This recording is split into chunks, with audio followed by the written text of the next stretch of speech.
दोस्तों, आज मैं आपके समक्ष हिंदी उपन्यास लेकर उपस्थित हुआ हूँ।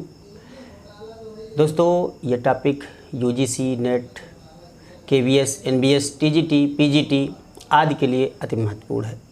तो दोस्तों, चलते हैं, देखते हैं कि हिंदी उपन्यास की अवधारणा क्या है और हिंदी उपन्यास का विकास किस प्रकार से हुआ है। तो दोस्तों, यदि हम बात करें हिंदी उपन्यास की, तो उपन्यास का उद्भव यूरोप में रोमांटिक कथा साहित्य के रूप में होता है, जो मूलतः भारतीय प्रेमाख्यानों से प्रेरित था। हिंदी में उपन्यास का आविर्भाव 19वीं शताब्दी के अंतिम चरणों में हो गया था। और बात करें दोस्तों, तो चूँकि परीक्षा गुरु, जिसका प्रकाशन 1882 ईस्वी में हुआ था, इसे हिंदी का प्रथम मौलिक उपन्यास माना जाता है।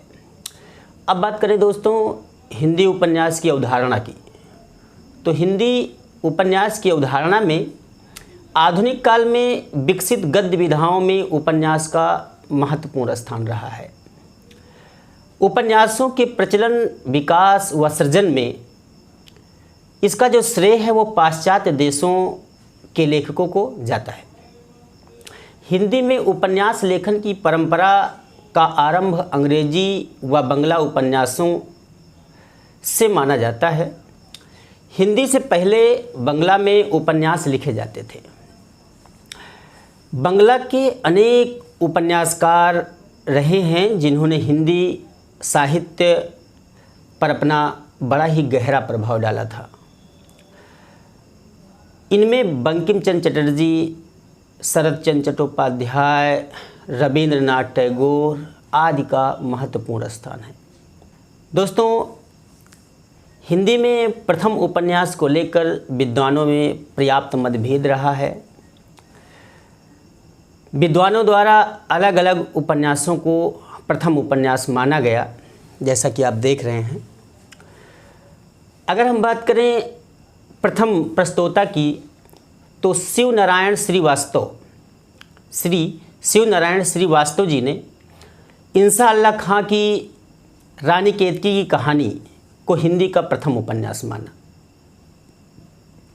अब बात करें दोस्तों डॉक्टर गोपाल राय की, तो डॉक्टर गोपाल राय ने पंडित गौरी दत्त द्वारा रचित देवरानी जेठानी की कहानी, जिसका प्रकाशन 1870 ईस्वी है, को हिंदी का प्रथम उपन्यास माना जाता है। अब दोस्तों, यदि बात करें हम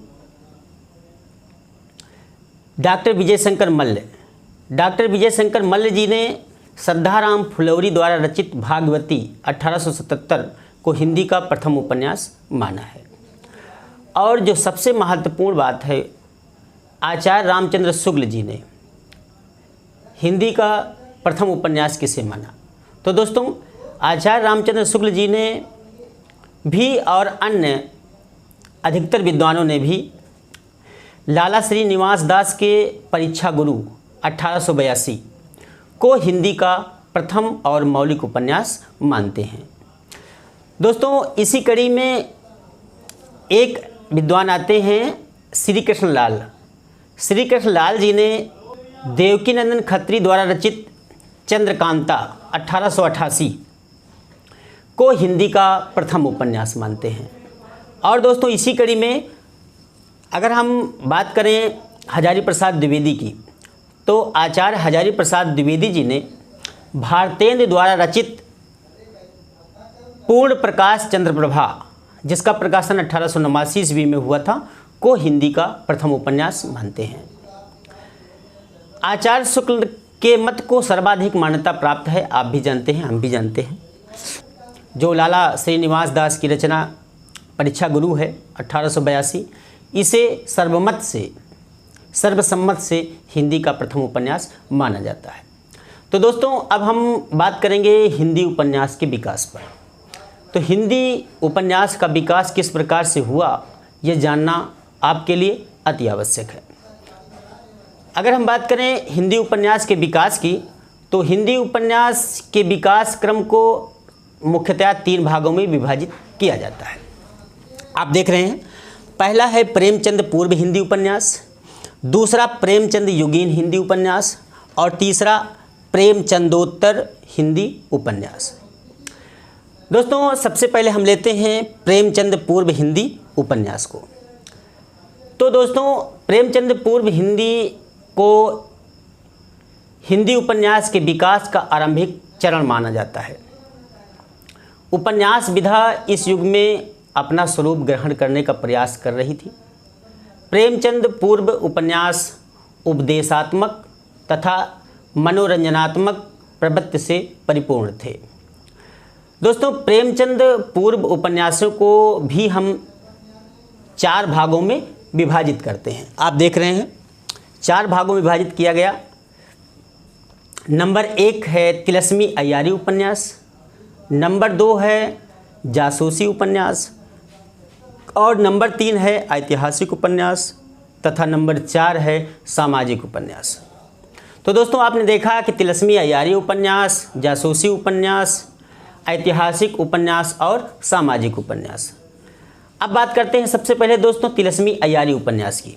तिलस्मी अय्यारी उपन्यास देवकीनंदन खत्री से तिलस्मी अय्यारी उपन्यास की शुरुआत मानी जाती है। और दोस्तों इन्होंने तिलस्मी अय्यारी अगर कहें तो जादू टोना से संबंधित उपन्यासों की रचना करके पाठकों का मनोरंजन तो किया ही और साथ ही यह भी माना जाता है कि इनके उपन्यासों को पढ़ने के लिए बहुत सारे अहिंदी भाषी लोग भी हिंदी उनको सीखना पड़ा था। दोस्तों इनके लिखे प्रसिद्ध उपन्यास जैसे चंद्रकांता है, चंद्रकांता संतति है, भूतनाथ है, काजल की कोठरी है, कुसुम कुमारी है, नरेंद्र मोहिनी तथा वीरेंद्र वीर आदि रहे हैं। ये दोस्तों देवकीनंदन खत्री के प्रमुख उपन्यास रहे हैं। दोस्तों यदि हम आगे बात करें, खत्री जी ने अपने उपन्यासों में घटनाओं का संयोजन इस प्रकार किया है कि पाठक के मन में अंत तक जिज्ञासा बनी रहती है। खत्री जी के उपन्यास साहित्यिक दृष्टि से भले ही उच्चकोटि के ना हों, किंतु उनके उपन्यासों का पाठक को अंत तक बांधे रखने तथा उनका पूर्ण मनोरंजन करने में सक्षम रहा है। अब दोस्तों बात करें हम दूसरे नंबर की जासूसी उपन्यास की। तो जासूसी उपन्यास में बाबू गोपाल राम गहमरी जी आते हैं। बाबू गोपाल राम गहमरी जी से जासूसी उपन्यासों की धारा प्रारंभ होती है। गहमरी जी अंग्रेजी के जो जासूसी उपन्यासकार थे जिनका नाम आप जानते हैं आर्थर कॉनन डॉयल, इनसे ये बहुत अधिक प्रभावित थे। तो दोस्तों इनसे प्रभावित हो करके इन्होंने इस तरह का जासूसी उपन्यास लिखने की कला सीखी थी।